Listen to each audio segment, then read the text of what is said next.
Welcome to Dev Better, the show where we discuss engineering and organizational problems we've encountered during our travels as a growing software development consulting firm.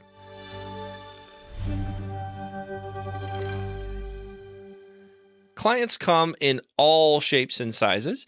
Some are a perfect fit right out the gate, and others from the outset may present some challenges, but they end up being worth that challenge. And then there's those who appear to be a good fit at the beginning, but end up being extremely difficult. In each case, plus other points on the continuum, it's important to focus on the impact of the work being done to your team. What if insisting upon a lucrative relationship wears down your team members and ultimately drives a valuable player to pack up and leave? Now, there's nothing wrong with hard work, and a stellar team enjoys being challenged.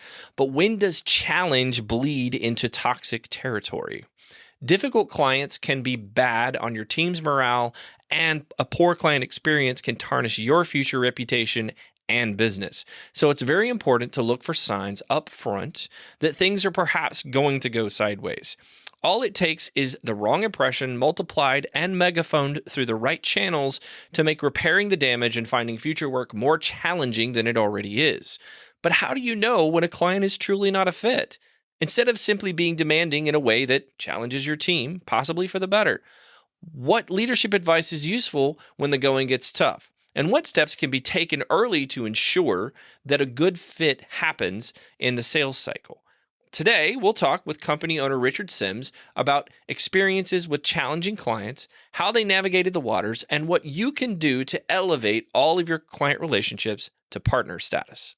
Today, I have with me an awesome guest. His name is Richard Sims. Say hi, Richard. Hey, y'all. Glad to be here. Richard is the co-founder of a company called Tyrannosaurus Tech, which, crazily enough, when I started my business, I remember going to your office. Yeah. And hanging out and saying, hey, dude, how do I do this? I think we were asking you, how do we do it? Yeah, well, we've done an awesome job. You guys are amazing. I'm super excited to see what you've done in the market here in Atlanta, and we've done a good job too. So I think together we kind of call each other sister companies.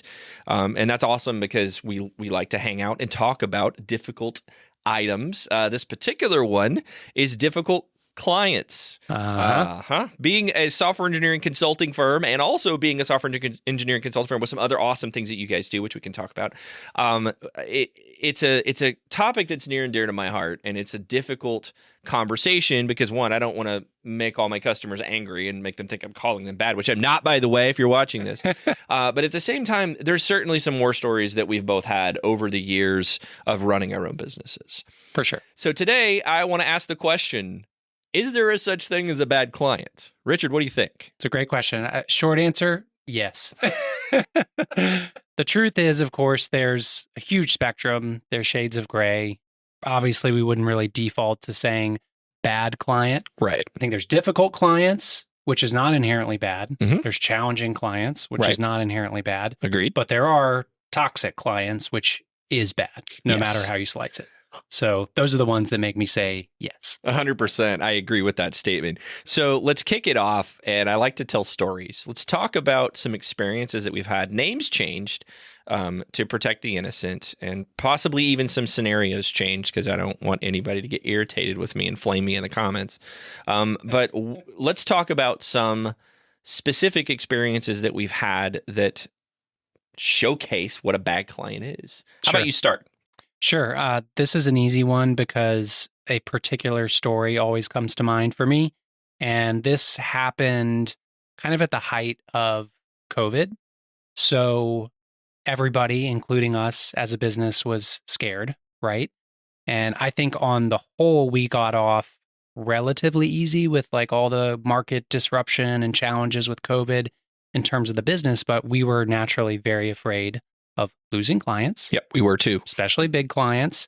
And we had one client in particular that was always a little difficult, but it started to really escalate during that time. Maybe they were dealing with their own pressure that was kind of, pushing their buttons. But the situation was that on calls with the team, they were increasingly confrontational, borderline rude, demeaning, abusive, which of course, generally speaking, like we're not cool with that. Right, for sure. And that's kind of no brainer. Like we don't tolerate that. We'll stand up for our team. And when things are really difficult, it's that much harder to push for confrontation because this client ultimately, I think at that time made up maybe like 25 or 30% of our revenue. Yep, that's a scary spot for Yeah, sure. we were kind of aghast, I suppose, because like I would sit in on calls and I wasn't observing this. And I think that frankly, the client, when I was on the call, they would tone it back. So very hard to strike that balance between wanting to, of course, be there for your team and not tolerate that, but also facing reality and saying, hey, I'm willing to push back, but I don't necessarily want to push back that hard because I'm afraid. Yeah, and they're a big horse, right? And so, to kind of wrap it up, I mean, the way this ultimately went, which you could see coming, is like they ended up firing us. And what makes it so memorable is the night before my wife was to be induced for labor for our second kid, this client called me that night. He knew that I was about to be on paternity leave and wanted to tell me before I was out. So it's like, thanks a lot, dude. Yeah, appreciate that. But the last thing I'll say is that, of course, once we untangled with that client, everyone was so much happier. And what I neglected to mention is a lot of the tension in my mind was like, we didn't want to lose good people on the team who were really getting burnt out, rightfully. We moved on, and within a couple of months, we had recouped that revenue, right? So it kind of helped me realize that, not to be quite as scared. Once moved on, it opened up a lot of breathing room for us to take on new work and stuff that we probably wouldn't have had the bandwidth for. So, it taught me a lot about like not responding from a fearful posture in those situations. Yeah, I've been there too, man. And I think my particular story echoes the issue that you point out in your story, and that is just a culture mismatch. We've had people be rude for sure, and we definitely call that out, just like y'all. I'm not going to deal with that. Like, there's no reason to be rude to me, my team, my engineering managers, my sales crew. Like, there's no reason to be rude to another human being. Again, with the understanding that it's a give and take, right? If another person's having a bad day, maybe their dog died, like, I don't know. I want to be empathetic to that human and try and sort it out, especially if I have a good track record with them. But as you said, as it continues, the burr under the saddle just gets worse and worse and worse. You eventually have to kind of cut it off. And my story comes from a culture mismatch, where a particular customer that we worked with had some beliefs that the best way to solve problems is to throw hours at the problem. Mm-hmm. And it degraded to the point to where it was just absolute mass micromanagement. Yeah. Where people are looking at like when tickets are moving and they're spending time trying to sort out like, what was this person doing at 12:45 p.m. on a Thursday? And I understand the need to understand that, because especially if you have a CIO or a CEO that's pushing really hard on you and holding you accountable, you should turn around and also hold your contracting teams and your FTEs accountable. I don't mind that. I don't mind challenge. But what I do mind is if it gets to the point to where like people are saying that my team is lazy. Right. And my team isn't doing anything. Or, why didn't this person speak up on this stand-up? Well, that particular individual is an introvert, and they don't like to be in front of the spotlight. And this person, this particular customer, was very type A, very like, it likes to be the center of attention, likes to be in front of everyone, believes that, you have to scream from the rooftops what you do in order to get noticed. And some of the best engineers on my team are absolutely nowhere near that type of personality. And that culture mismatch of overworking is the only way to success, and misunderstanding of how an agile software development lifecycle works, which is one of the items we're going to talk about in the next point, caused my team to get very frustrated and very burnt out. And I have to give my team credit. Like they really tried hard. And just like you, I came from a place of fear where I was like, if I lose this customer, I'm looking at my balance sheet and I'm like, dude, that's like 10, 15% of revenue. That's a huge problem. I even had this customer tell me, because I went out to dinner with them and they looked at me and I'm like, I told them specifically, my team doesn't really enjoy the work with you. And so we're considering moving on. And he's like, are you sure you want to fire me? Like, this dude said this to me. I'm like, yes, or I He's trying to wouldn't have call you said like it's a it. bluff. Yeah, he's trying to call my bluff. And like, there was sort of this underpinnings of the economy. And I'm like, yeah, I know the economy's going to go sideways, but just like you, guess what? I found more work. Yeah. It all turned around. Do I regret losing that revenue? I'm always going to regret losing revenue, right? Because I'm an entrepreneur. You're an entrepreneur. We want to continue to move forward and do a good job and build a company that we're both proud of. But just like you called out, I learned that I should not be fearful to remove something from my ecosystem that is feeding bad vibes into the rest of my company, because it's a poison. It's cancer. For sure. I mean, I think you raised some good points there, and some of the world we live in, just the necessary evil of like hours too, which, are kind of inherently problematic. I think we can all like agree with that. But certainly what you're referencing to me can start to be a tipping point if it's a pattern. Like, it is completely legit to review, like, where's this effort going? Making sure the time's well spent, pushing back. But when you start to get into nitty gritty, because certainly we've had clients, and even with good intentions, that are combing through and they're like, why did this take 2 hours? It seems like it should take 1 hour.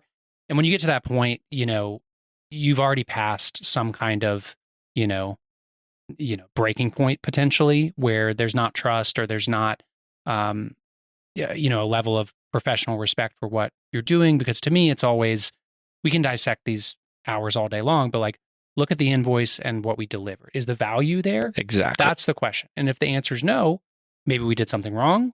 Possible. Maybe there's just a mismatch here in terms of how, you perceive the value in our work, or maybe we're not explaining why what we're doing here under the hood is important.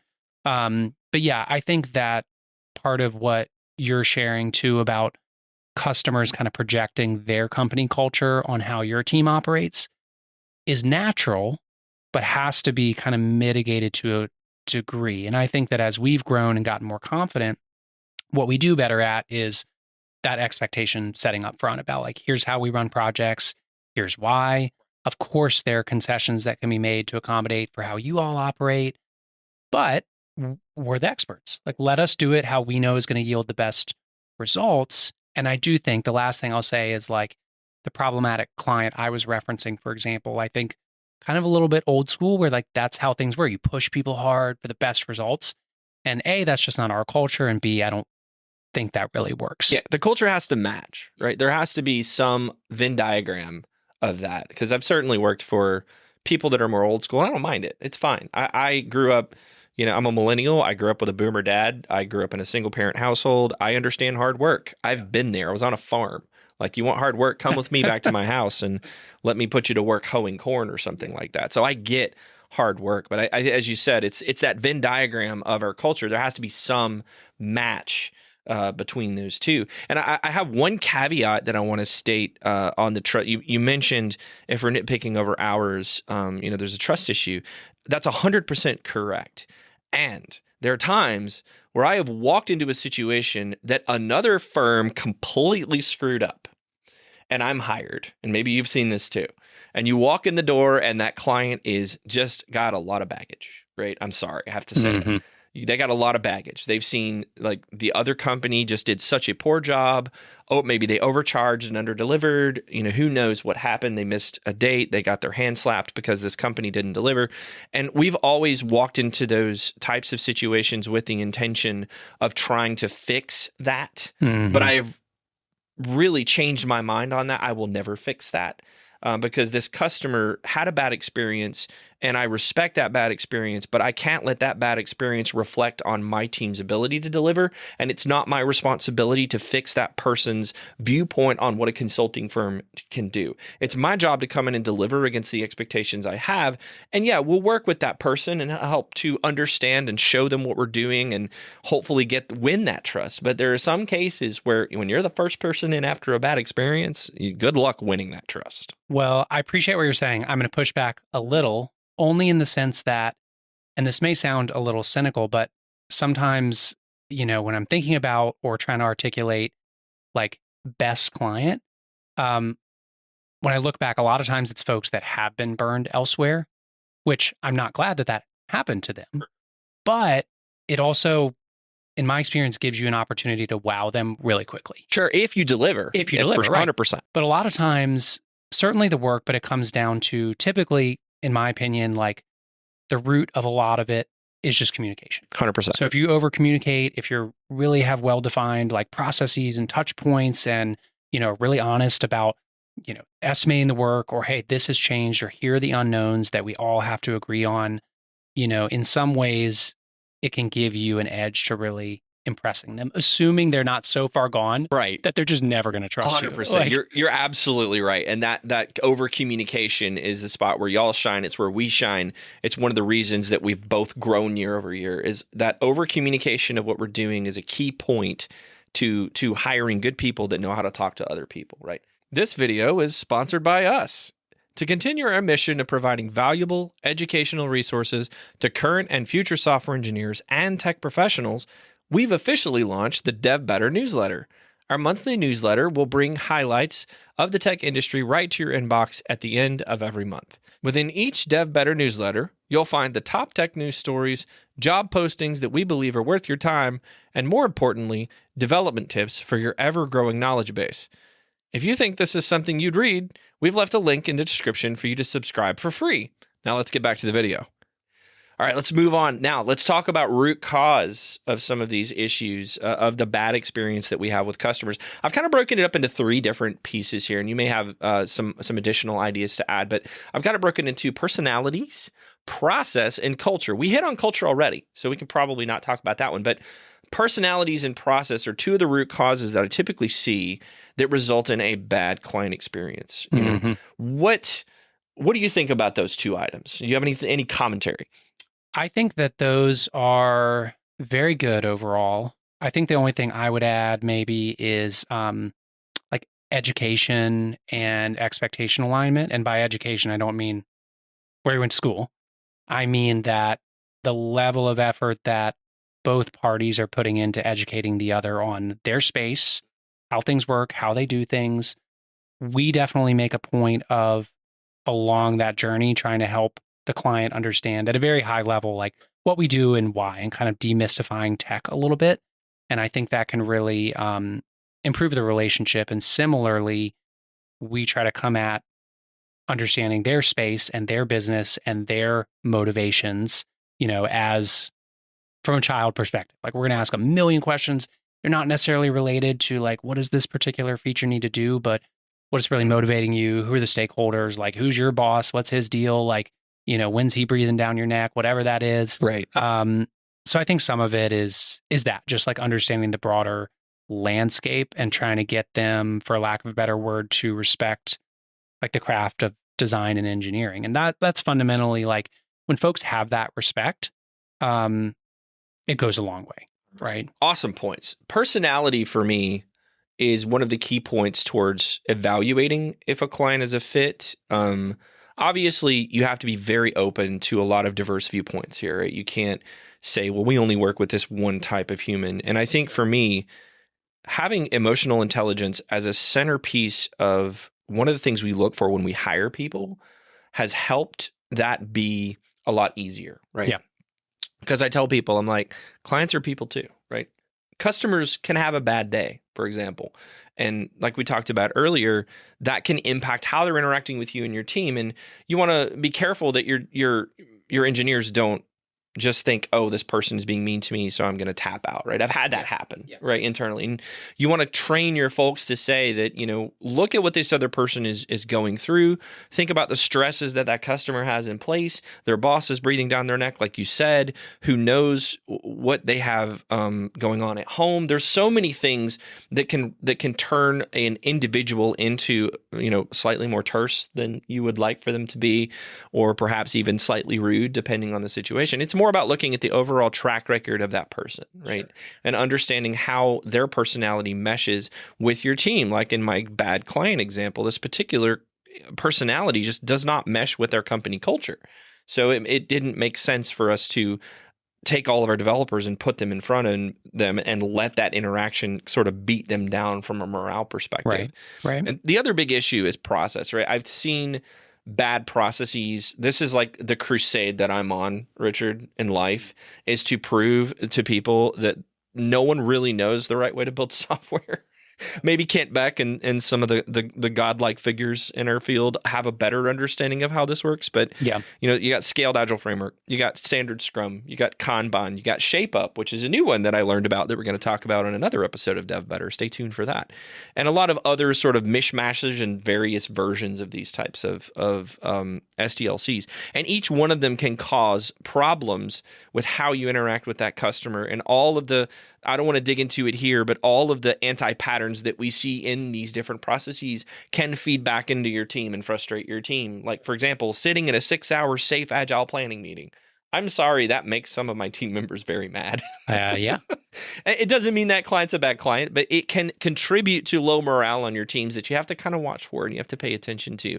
But those two things, to me, like, startups typically don't have any process at all, and you have to come in and bring your own process. And then you work with an enterprise client, a Fortune 500 client, and they have tons of process. So you have to respect those processes and sort out how to take your team and plug it into, again, that Venn diagram that's their culture.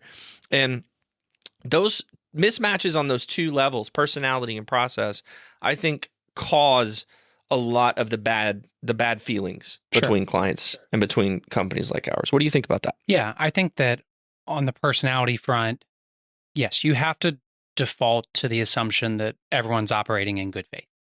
And to me, when you do not think folks are operating in good faith, that can be a breaking point, of course, in the relationship. But you have to assume, and I believe this, that most people are good people, just waking up, trying to do their best. Like you said, they're stressed about stuff you don't understand, their motivations in a particular project. Sure, your interests are aligned, but like, their motivation may be different. You have to seek to understand that. And so I'm right there with you. I think a lot of the coaching we'll do with teams in these situations is to, one, understand it's almost certainly not about you. Right. To take a step back, ask some questions, try to understand what's going on with this person, give them some grace. As long as the pattern longstanding isn't that they're a jerk, then yeah, like give them a pass if occasionally they're having a bad day. So I'm right there with you. And I think like good process can solve a lot of problems. But yes, it's not a panacea. And we've certainly had, although this isn't really like what we, are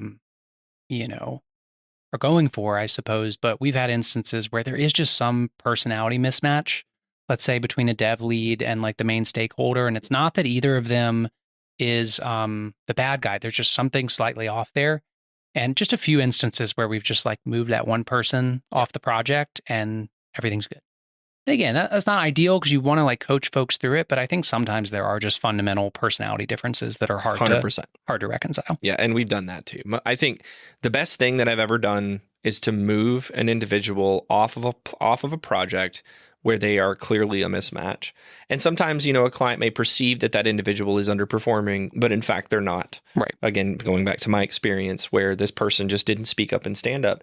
You look at their tickets, and you look at their pull request, and you look at sort of all of the sort of faux pas things that you use to measure developers' productivity. And for all intents and purposes, this person is delivering potentially more than the rest of the team. Mm-hmm. But just because they don't talk or they don't speak up or they don't have a boisterous type A personality, someone thinks they're not doing anything. And again, that goes back to trust. And like you said, moving people quickly is one of the most important things I learned, and developing the muscle memory to have that conversation with the client and say, hey, look, we're going to move this guy or girl, right? Yeah. And a lot of the times clients, if they understand, they're going to be like, thank you. You're being proactive. Before I even came up with this becoming an issue, you move this person off, and then other customers might get a little bit weird, like, well, why are you doing that? Because it is a bit of a common tactic in sort of lower value consulting firms to revolving door the teams and not keep anybody on it long term. And you and I obviously disagree with that. We put long-term teams in place.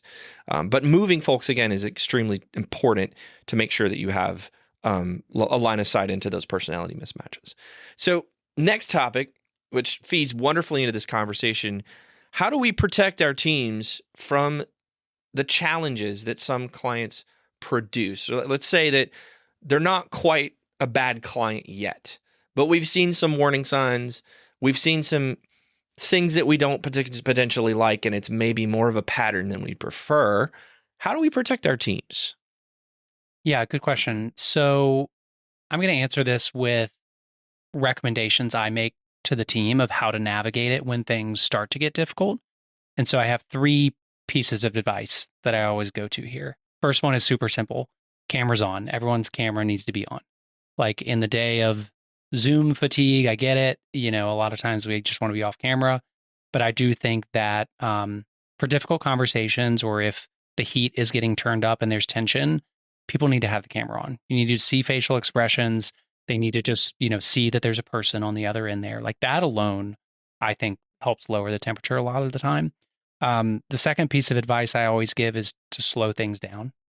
So what I've also found in difficult conversations, let's say I'm the engineer and the client is frustrated about something in particular, or seemingly is heated about this point, you don't have to respond immediately.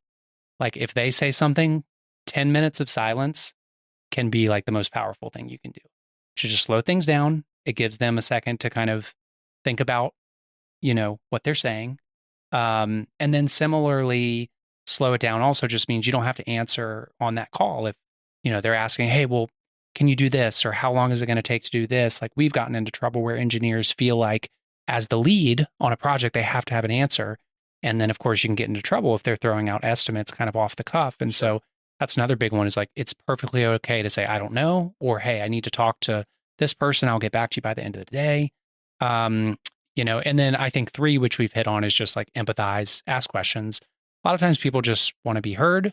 If they have frustrations, they are probably valid in some capacity. Like let them share those, ask them a bunch of questions. Like asking questions is your best friend on calls. You don't have to have all the answers. You don't have to go on some long-winded, like I'm the expert, I know all the answers. Like ask them questions about what's motivating them. Again, like what are really their priorities with their boss that like they're sweating.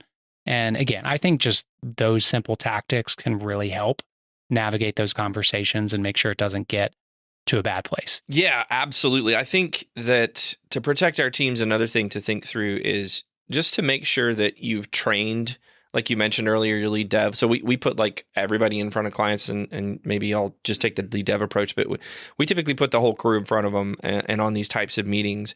And we try to train everybody to avoid traps, like those traps that you just mentioned, right? And that's what we say. Don't ever respond to anything immediately while you're emotional. And I've made this mistake. I even have like Outlook configured to wait like 2 minutes before sending emails. So I can be like, wait a minute, should I really have sent that? Yeah. Maybe I shouldn't have done that. Because I'm a little bit, I'm like a passionate person. You're like very stoic and you're passionate too, but you come off as like a super professional guy, whereas I'm like this ex-developer that just wants to yell at people, right?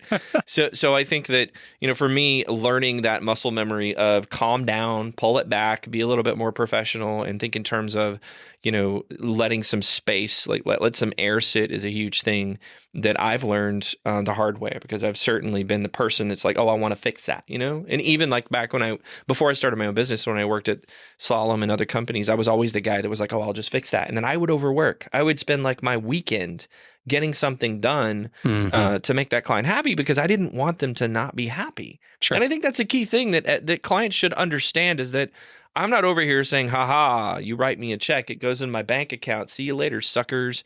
Like, I started this company and you started your company because we saw a gap in the quality of delivery that was occurring in our industry. And we decided I want to stand in that gap and provide excellent service, good customer service, and I want to work with people that like me.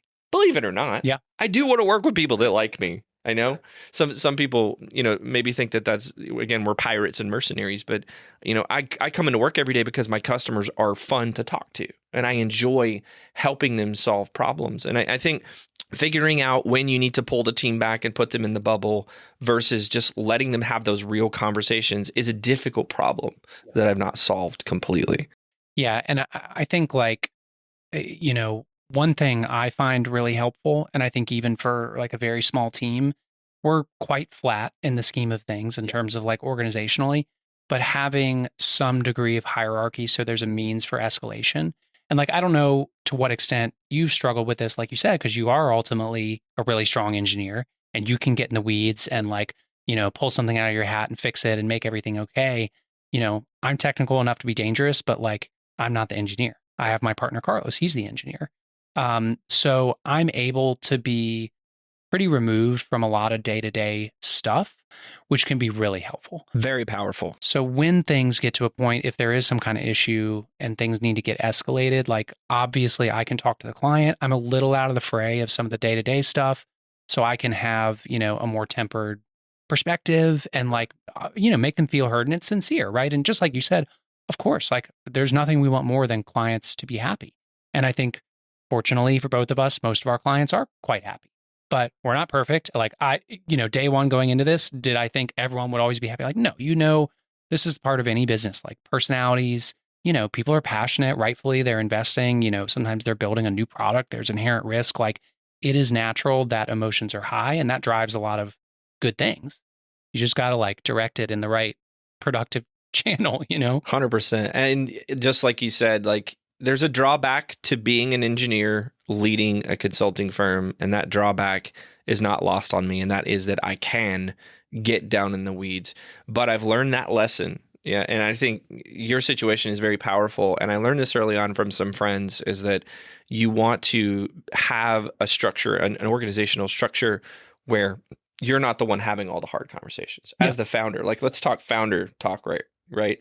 You don't want to be the person who is fielding every single conversation with an upset client, or you are going to burn out. Right. I experienced this. Like October of 2022, I completely burned out because we had just grown by 360%. That's ridiculous. That'll do it. Yeah. We hired 30 people. I took 1,000 interviews. I really mean 1,000, not kidding you. Wow. I interviewed 1,000 people and I was completely dead. We had a few clients that were, a little annoyed at some certain things. And just like you said, no client's going to be 100% happy, even though they smile at you. Yep. They're not 100% happy because they're not getting you for free. And I just recognized quickly that I have to get myself away from being the central hub of how this entire company operates. Yeah. And you had Carlos, and that's awesome. I made the mistake of trying to do it on my own. And so I'm lucky now because I have Sarah, Alyssa, Alan, I have folks on my team who can start taking those conversations, and I can step back and be more strategic and come in when I'm necessary. And that has been a huge, huge, powerful thing for my mental health. Yeah. Right. So I want to echo everything you said. It's amazing to have a guy like you, like Richard, that can just walk in and have those level-headed conversations. You don't understand all of the ins and outs of the project. That's a good thing. Right. Because you're looking at it from a more value-driven perspective, which clients are going to appreciate. Right. Okay. So the most difficult question, when do we fire a client? Ooh, it's never easy. And I feel like it's probably one of those things that you're more likely to wait too long than do it too soon. Yeah. But I think the simplest answer is when professional and personal respect has been lost and seems like it cannot be recouped, right? And as we've discussed today, there is a lot of room for healthy conflict and tension when you're collaborating with folks. And again, a lot of time that can drive great results, and everyone is passionate, and that's why that's happening. But yes, if communication has degraded where there isn't trust, where folks are disrespectful, where team members are being pushed to a degree that it's unhealthy, I think that's where you start to see the breaking points. And I think we're probably like you all, we're not afraid of hard work at all, but right. We don't we're not asking team members to like work all night or, work all through the weekend because there's this, deadline all of a sudden. Like well-planned work doesn't require that kind of emergency scenario. 100%. And so with clients, like, yes, there are exceptions. Like maybe something comes up and like, hey, we're in this with you. So like, we're going to do it. But that cannot be the expectation. Like our people, just like I have a family, I have personal time. Like that's not in my job description to be pulling my hair out, midnight on a Friday night. And like, that's not sustainable. So, and to me, unless it's a unique situation, that's a demonstration that like some degree of respect has been lost to have that be okay as an expectation, right? 100%. I'm going to coin a phrase and I'm going to attribute this to you. Well-planned work does not require overwork. Yeah. I mean, straight up. And I agree with you. The times where we have made those decisions are when there's just such a culture mismatch and such a loss of respect between our two organizations that it doesn't look like there's any way to get there. Yeah. And again, when you ask me to run my team hot for an extended period of time, it doesn't produce anything. We've been building software for 70, 80 years. We've learned a thing or two. We're not quite perfect, but we've learned a thing or two, and we've learned from the psychology of other human beings and just from general work ethics that it doesn't help to overwork.